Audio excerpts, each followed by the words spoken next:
વિદેશ જવાની ગેલછામાં લોકો લીગલ જવાનું શક્ય ન હોય તો ઇલીગલી જવાનો પ્રયાસ કરતા હોય છે. જોકે ઇલીગલી જવા માટે તેઓ ગંભીર ગુના કરતા પણ ખચકાતા નથી. કોઈ ફેક પાસપોર્ટ બનાવીને તો કોઈ પોતાનો વેશ બદલીને ઇલીગલી વિદેશ જવાનો પ્રયાસ કરતા હોય છે. તાજેતરમાં જ એક કિસ્સો સામે આવ્યો હતો, જેમાં એક ગુજરાતી યુવક પાકિસ્તાની નાગરિક બનીને અમેરિકા જતો ઝડપાઈ ગયો હતો. આવા તો ઘણા કિસ્સા સામે આવ્યા છે. તાજેતરમાં સામે આવેલો એક કિસ્સો તો ઘણો ચોંકાવનારો છે, જેમાં પાસપોર્ટ અને યુકેના વિઝા માટે ડોક્યુમેન્ટ્સમાં ચેડા કરવાના આરોપમાં પોરબંદરના પિતા પુત્ર સામે કેસ નોંધવામાં આવ્યો છે. ગત વર્ષે ઓક્ટોબરમાં અમદાવાદ એરપોર્ટ પર ઇમિગ્રેશન ઓફિસરે વિજય નામની વ્યક્તિને શંકાના આધારે રોક્યો હતો. તેની પાસે રહેલા ભારતીય પાસપોર્ટની તપાસ કરતા તેમાં ગરબડ હોવાનું સામે આવ્યું હતું.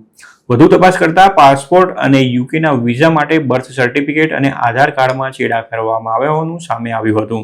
એ સમયે ઇમિગ્રેશન ઓફિસરની ફરિયાદના આધારે અમદાવાદ ક્રાઇમ બ્રાન્ચે તપાસ હાથ ધરી હતી અને હવે ક્રાઇમ બ્રાન્ચની ફરિયાદના આધારે એરપોર્ટ પોલીસ મથકમાં કેસ નોંધવામાં આવ્યો છે.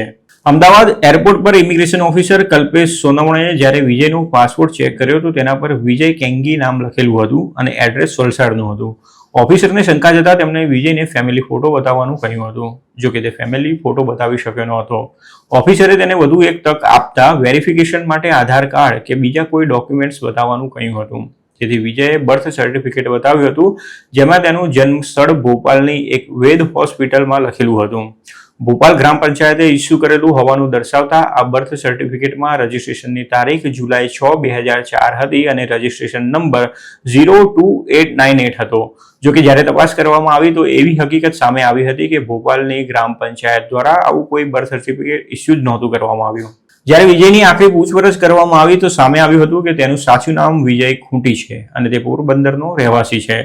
તેણે ખોટી રીતે પાસપોર્ટ મેળવ્યો હોવાની પણ કબૂલાત કરી લીધી હતી. ક્રાઇમ બ્રાન્ચની તપાસમાં સામે આવ્યું હતું કે વિજયના પિતાએ તેને બિઝનેસ માટે યુકે મોકલવા તેનું ખોટું બર્થ સર્ટિફિકેટ બનાવડાવ્યું હતું અને સુરતથી વર્ષ 2022માં ખોટા નામ સરનામા સાથેનો પાસપોર્ટ ઇસ્યુ કરવામાં આવ્યો હતો. પાસપોર્ટ અને આધાર કાર્ડમાં દર્શાવેલી સોસાયટી કે ઘર હકીકતમાં હતા જ નહીં. વિજય જે સ્કૂલમાં ભણતો હતો ત્યાંથી મળેલી તેના બર્થ સર્ટિફિકેટની સર્ટિફાઈડ કોપી અને એડમિશન ફોર્મ પરથી તેની સાચી બર્થ ડેટ જાણવા મળી હતી. તેમજ તેના પિતા રાજસીભાઈ ખૂંટ અને માતા તમુબેન હોવાનું સામે આવ્યું હતું. રાજકોટની ખામડા ગ્રામ પંચાયતે પણ વિજયની બર્થ ડિટેલ કન્ફર્મ કરી હતી.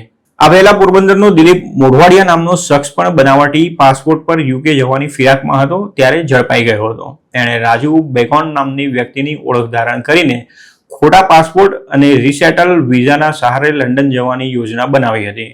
તે પોર્ટુગીઝ નેશનાલિટીના આધારે એર ઇન્ડિયાની ફ્લાઇટ પકડી લંડન જવા માટેની તૈયારી કરી રહ્યો હતો, પરંતુ ઇમિગ્રેશન ઓફિસરે તેને ઝડપી લીધો હતો. જ્યારે વર્ષ 2024માં કલોલનું એક દંપતી પાસપોર્ટમાં ચેડા કરી વિદેશ જતું પકડાયું હતું. આ પતિ પત્ની જે પાસપોર્ટ પર વિદેશ જઈ રહ્યા હતા તેમાં ડિપાર્ચર અને અરાઇવલના ફેક સ્ટેમ્પ્સ મારેલા હતા. આ કપલે સિંગાપોર જવા માટે અમદાવાદ એરપોર્ટ પર પોતાનો પાસપોર્ટ રજૂ કર્યો ત્યારે તેમાં લગાવવામાં આવેલા સ્ટેમ્પ્સ ફરજ પરના અધિકારીને શંકાસ્પદ લાગ્યા હતા. તેની ખરાઈ કરતા તે સ્ટેમ્પ્સ ફેક હોવાનું સામે આવ્યું હતું અને બાદમાં તેમની સામે ફરિયાદ નોંધવામાં આવી હતી. આ દંપતીના પાસપોર્ટ પર અરાઇવલ અને ડિપાર્ચરના સ્ટેમ્પ મુંબઈ એરપોર્ટના હતા, જેમાં ડિપાર્ચરનો સ્ટેમ્પ ડિસેમ્બર 5, 2021 અને અરાઇવલનો સ્ટેમ્પ ડિસેમ્બર 15, 2021નો લગાવવામાં આવ્યો હતો.